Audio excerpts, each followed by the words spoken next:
बहुत ही प्यारा सा गाना और बहुत ही प्यारी प्यारी सी अद्भुत सी जोड़ी इस वक्त हमारे साथ है। पहले सबसे तो इतना इमोशनल कर देने वाला है, हालांकि ये जो शब्द ही है वो ही अपने आप में काफ़ी कुछ कहता है। पहले सबसे इसी के बारे में जानना चाहेंगे कि ये जो एक कोलैबोरेशन हम देख रहे हैं किस तरह का एक्सपीरियंस रहा और जो सामने प्रोडक्ट निकल के आया है बहुत ही खूबसूरत है, कैसा रहा सारा? थैंक यू, आपको प्रोडक्ट अच्छा लगा।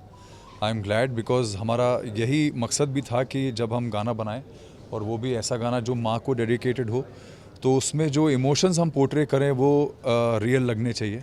और क्योंकि मैं और अल्पना माँ बेटे का कैरेक्टर हम लोग 3.5 साल से निभा रहे हैं अनुपमा में, और पूरी दुनिया जानती है कि ये वो माँ है जो वनराज जैसे बेटे को भी बहुत सपोर्ट करती है हर हालत में।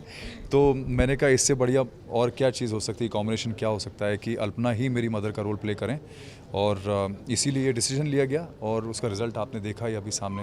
बस यही, एक तो माँ पर ये गाना है और बहुत सादगी से बनाया है। बहुत नहीं तो हमने देखे कि म्यूज़िक वीडियोस में प्रॉपर्टीज़, कॉस्ट्यूम्स और वीएफएक्स क्या क्या नहीं होता है। बहुत सादगी से ये बनाया है और मैं चाहती हूँ कि इतनी सादगी से लोगों के दिल तक पहुँचे।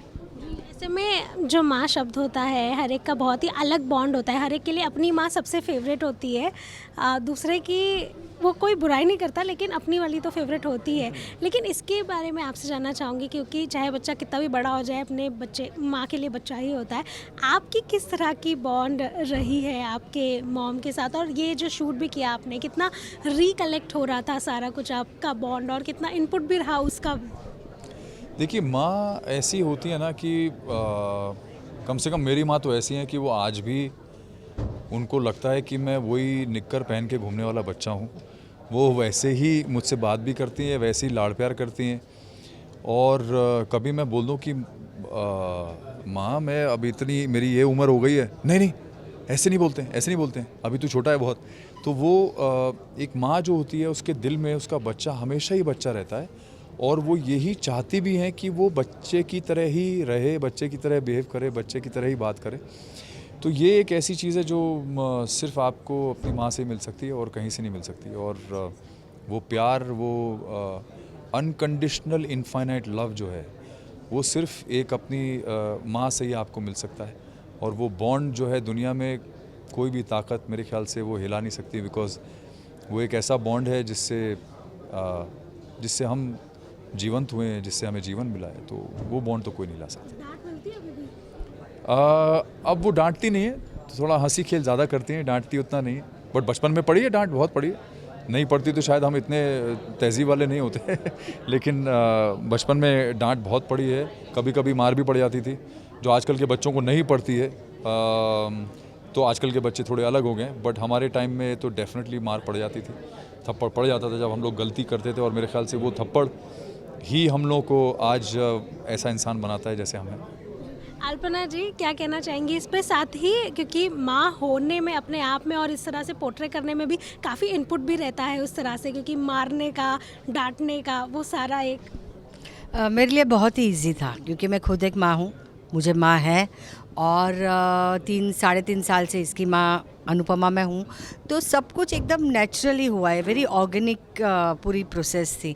कहीं कुछ हमने वो तकलीफ़ भी नहीं हुई है। पूरे गाना दो दिन हमने शूटिंग की, कहीं कुछ तकलीफ़ नहीं, एकदम इजीली सब कुछ चलता गया, पता ही नहीं चला कि गाना कब ख़त्म हो गया, काम कब ख़त्म हो गया। और वो शायद इसीलिए होता होगा कि ऊपर वाला चाहता था कि ये गाने में मैं और सुधांशु साथ में करें, और इतना अच्छा ये गाना है, तो that's the best thing.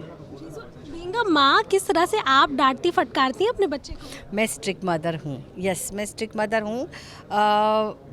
Till 14 मेरी बेटी जब टीनेज थी तब तक मैं स्ट्रिक्ट थी। अब मैं बहुत अच्छी दोस्त बन गई हूँ उसकी। जी, ऐसे में एक जो शो है आपका अनुपमा, जो कि पूरी तरह से यही जी आधारित है, ऐसे में उसकी टीआरपी भी बहुत ही ज़बरदस्त आ रही है। आप सभी की जो एक बॉन्ड भी लीप के बाद देखने को मिल रही है, किस तरह का रिस्पांस आपको मिल रहा है और क्या एक्सपेक्ट करना चाहिए कि और कितना धमाकेदार हो सकता है? देखिए एक्सपेक्ट तो कुछ भी कर सकते हैं अनुपमा में, बिकॉज अनुपमा एक ऐसा शो रहा है जिसमें हमेशा कुछ समय के बाद रेगुलर इंटरवल्स पे धमाके होते रहते हैं। हर थोड़े रेगुलर इंटरवल के बाद कोई ना कोई दिवाली का पटाखा फटता ही है उसमें, और शायद यही वजह है कि हम लोगों ने उसमें ड्रामा जो है और ड्रामा और क्यूरियोसिटी जो है उसका लेवल हमने मेंटेन किया हुआ है शुरू से, और शायद यही वजह है जो पब्लिक एंटिसिपेशन में हमेशा जुड़ी रही है हमारे शो से, और शो हमेशा ऊपर चलता रहा है और आज भी है भगवान की कृपा से। तो जैसा हमेशा रहा है वैसे ही आगे भी होगा।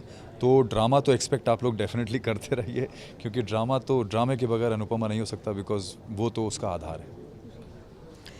बस जैसे हमारा जीवन है वैसे ही अनुपमा है। ड्रामा तो हमारे खुद के जीवन में, पर्सनल लाइफ में रोज़ कुछ ना कुछ नया होता रहता है। बस इसी तरह अनुपमा में भी होता रहेगा। सिर्फ इतना कहना चाहती हूँ दर्शकों से कि आप हो तो हम हैं, तो इसी तरह प्यार देते रहना। अनुपमा नंबर 1 है, आगे भी रहेगा। Thank you so much. Cameraman Alok Dubey के साथ रोशनी विश्वकर्मा, मुंबई।